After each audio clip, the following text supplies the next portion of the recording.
Hello,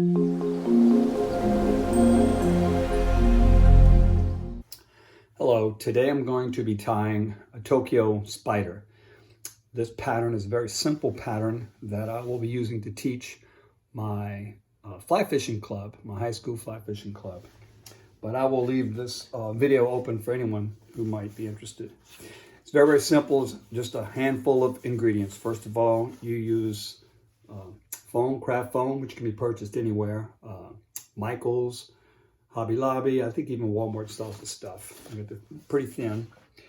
I pre-cut them into strips and usually store them in tubes like this.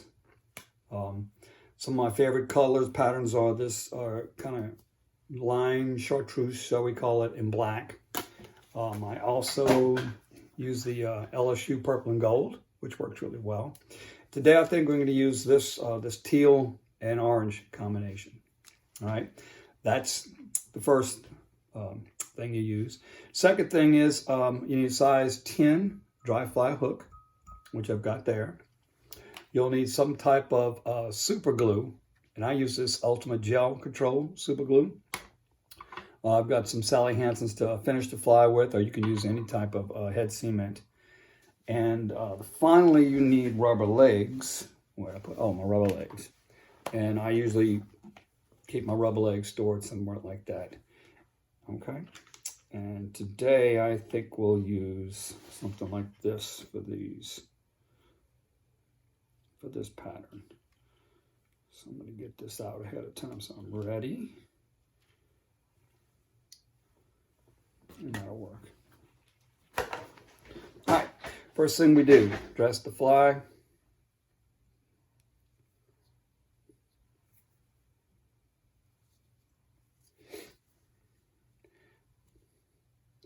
gonna move my hooks.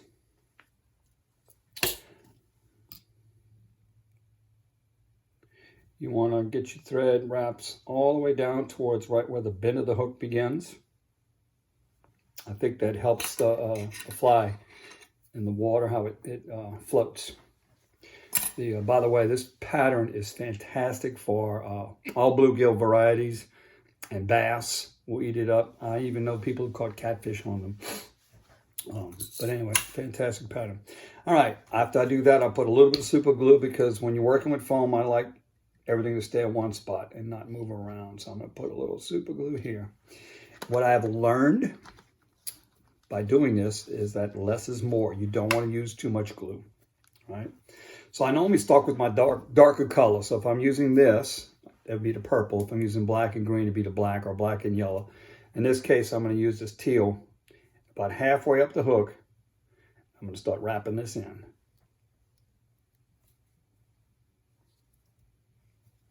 Wrap it fairly tightly. And again, you want to get down to about right where that hook bend, the back of the hook. Whoops. Bring that up. Lay your front color down. I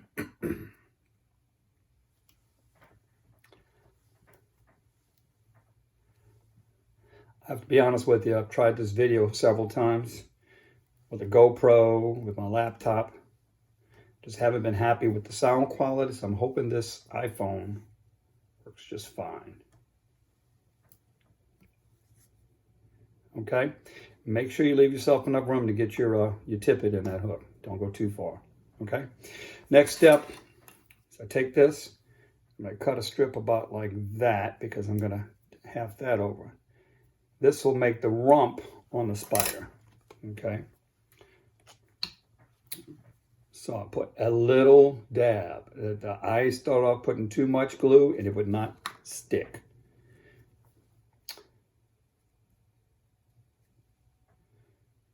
All right, take about 4 or 5 seconds to set that.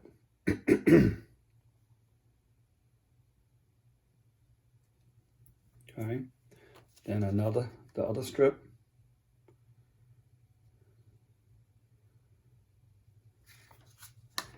Don't know if you can see that, but I'll turn it there just to show you. Really doesn't matter. This is a very fast fly to assemble. Fairly durable. in about 3 or 4 weeks, when our brim, our bluegills start bedding up, this is going to be dynamite. All right, the last little bit of glue I'll put right here on this teal color. Light blue, teal, whatever. Blue and teal. Through with that. Okay. Make sure I advance my thread back to the middle, the midpoint of the fly.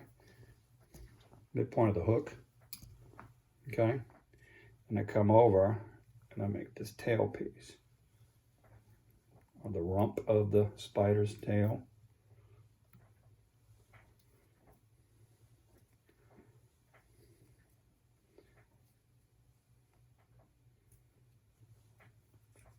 Okay, next step, take the back piece, trim it about right there.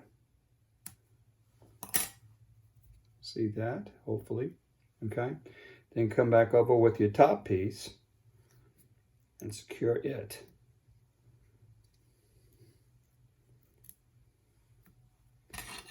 Trim the tail. I've been going flat, like that. But you can get creative, and it really doesn't matter. Fish never see that anyway, so I just leave it up like that. Okay. Next step is putting on the legs. So I usually try to put 2 different colors on each side. These I've already kind of halfway cut like this. Okay. Just a couple of wraps. Don't go too tight. Okay. I like my spider legs going away from me, not right at me. Just a personal preference. You can do it however you want, doesn't matter. And then your side, and I'm almost through with this fly. Very easy to tie. You don't have to be a master fly tyer to get this. Now, the toughest part, truthfully, about this is this next spot, the whip finish. My students have been having a rough time with the hand and whip finish. Because it's slightly large, you can't just use a whip finish tool. So you've got to know how to whip finish with your hand. And I usually do it a couple of times because when this fly gets deep down in a bluegill's throat, 1, 2, 3, 4. When this gets deep down a bluegill's throat, sometimes when I have to use my forceps to get it out, it will grab on the thread wraps. If I don't do this knot more than once, it will come unwrapped, no matter how much head cement I put on it. Just good to have a backup in case something snaps on you. And that's my Tokyo spider. Very, very simple. I usually trim the legs a little bit, just like this.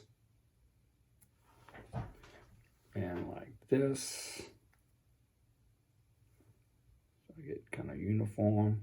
But believe me, the fish do not care. Thank you.